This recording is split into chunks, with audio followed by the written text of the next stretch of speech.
Dear learners, Assalamu alaikum.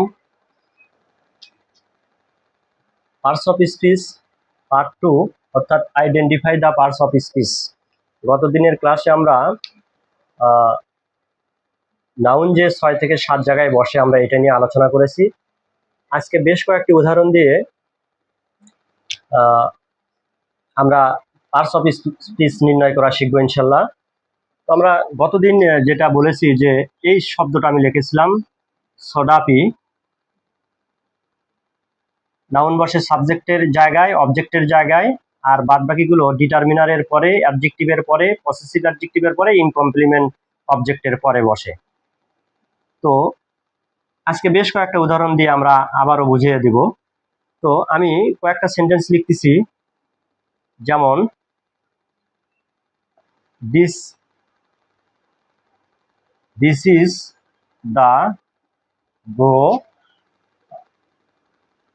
Of this সিওইউএন country.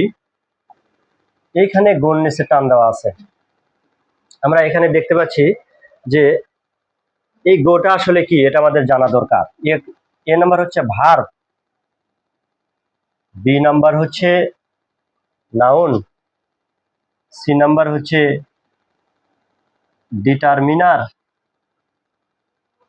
আর D number হচ্ছে preposition. তো আমরা দেখব, আমি বলছি যে আন্ডারলাইন করা আছে গো।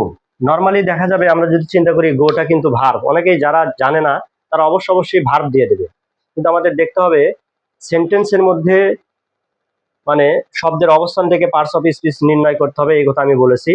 তো এখানে যেহেতু গো এর আগে ডিটারমিনার দিয়ে আছে, ডিটারমিনার যদি থাকে দিয়ে আছে, আমরা জানি, আমি বলছি এ, তারপর হচ্ছে এ এন ডি, এছাড়া ডিটারমিনার আরো অনেক কিছু আছে আমরা জানবো, যেমন ওয়ান, টু, এনি, সাম, সাস, এগুলো হচ্ছে ডিটারমিনার।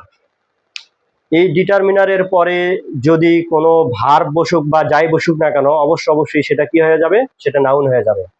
সেক্ষেত্রে এই শব্দটিতে this is the go of this country, এইখানে এই গো, যেহেতু গো এর আগে এ অ্যান্ড দিয়ে আছে বা ডিটারমিনার আছে, আমি বলছি যে ডিটারমিনারের পরে নাউন বসে, এই জন্য এই গোটা হয়ে যাবে হচ্ছে নাউন, গো হবে হচ্ছে নাউন। আমরা এটা পূরণ করব, নট ভার্ব।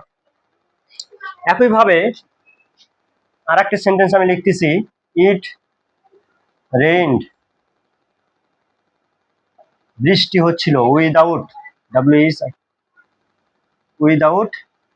এনি ব্রেক, ব্রেকের নেসে টান দিলাম।